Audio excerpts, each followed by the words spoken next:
ہمارے یہاں لوگ یہ سمجھتے ہیں اچھا یہ تو یعنی شوہر کی ماں کی خدمت کرنا، اس کی اطاعت کرنا، اس کی بات ماننا، اسلام تو اس کا حکم ہی نہیں دیتا.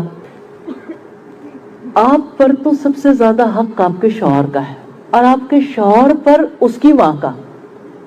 تو آپ مجھے یہ بتائیے کہ رشتوں کی ترتیب کتنی پیاری بن جاتی ہے کہ شوہر کا حق بھی ادا نہیں ہو سکتا جب تک کہ اس کی ماں کے ساتھ حسن سلوک نہ ہو.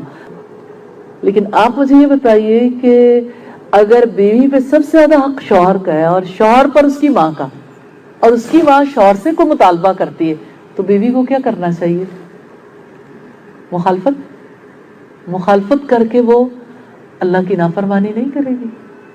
اس کا یہ مطلب نہیں ہے کہ ماؤں کو خیال نہیں رکھنا چاہیے، ماؤں کو بھی اپنے بیٹے کو حسن سلوک کرنے کی بھی تلقین کرنی چاہیے. لیکن بہرحال جو اللہ پاک نے اس کے لیے طریقہ کار مقرر کر دیا اس سے انحراف بھی نہیں ہو سکتا.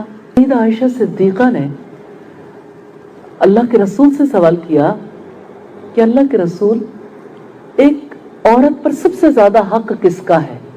اب آپ دیکھیے کہ عورت کے ماں باپ بھی ہیں، بہن بھائی بھی ہیں، رشتے تو بہت سے ہیں اس کے.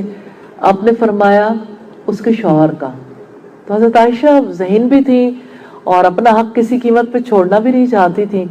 تو انہوں نے سوال کیا کہ آپ یہ بتائیے کہ ایک مرد پر سب سے زیادہ حق کس کا ہے؟ تو آپ نے فرمایا اس کی ماں کا. کتنا انصاف ہے نا دین میں.